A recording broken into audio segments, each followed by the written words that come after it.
ॐ भवान् अष्टकम् न तात न माता न बन्धुर्न दाता न पुत्र न पूर्ति न भृतो न भर्ता न जाया न विद्या न वेत्तिमवेव गतिस्तं तमेका भवानी न तातर्न माता न बन्धुर्न दाता न पुत्रा न पुत्री न भृता न भर्ता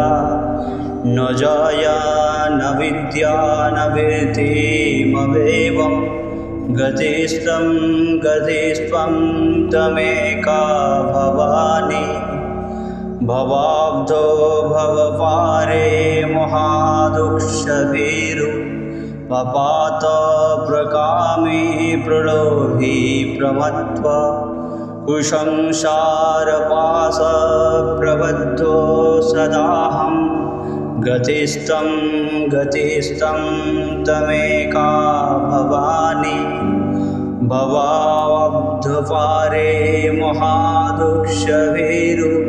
पपात प्रकामी प्रलोभी प्रमत्व कुसंसारपाश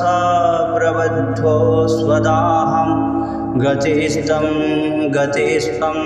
तमेका भवानी न जानामि दानं न चोदयन योगं न जानामि तन्त्रं न स्तोत्रमन्त्रं न जानामि पूजं न चोनेशयोगं गतिस्तं तमेका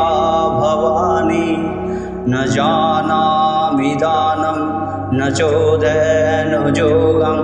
न जानामि तन्त्रं न स्तोत्रमन्त्रं न जानामि पूजं न चोनेशयोगं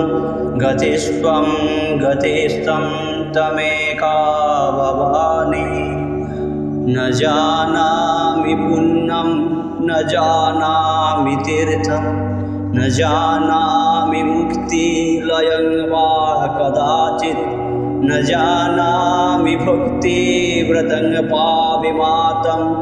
गतिस्तं तमेका भवानी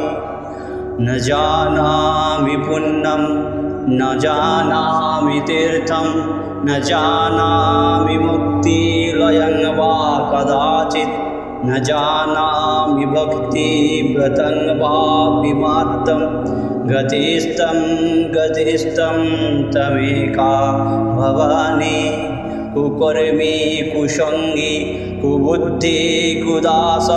कुलाचारहेन कदाचारलीनं कुदृष्टि कुवाक्कं प्रबन्ध सदाहं गतिस्तं तमेका भवानी कुकर्मी कुसंगी कुबुद्धि कुदास कुलाचारहेन कदाचारलीन कुदृष्टि कुवाक्क प्रबन्ध सदाहं गतिस्तं तमेका भवानी प्रजेशं रमेशं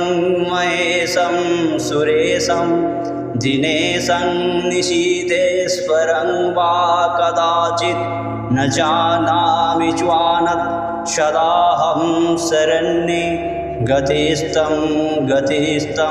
तमेका भवानी विवादे विषादे प्रमादे प्रवासे जले च अनले पर्वते शत्रुमध्ये अरण्ये शरण्ये सदा मां प्रपाहि गतिस्तं तमेका भवानी अनाथ दरिद्रो जरारोगयुक्तं महाक्षीण दीना सदा जाड्रवक्तं विपत्तये प्रविष्टये प्रणष्टा सदाहं गतिस्तं गतिस्वां तमेका ता न माता न बन्धुर्न दाता न पुत्रा न पुत्री न भृता न भर्ता न जाया न विद्या न वेत्ति ममैव गतिस्त्वं तमेका भवानि।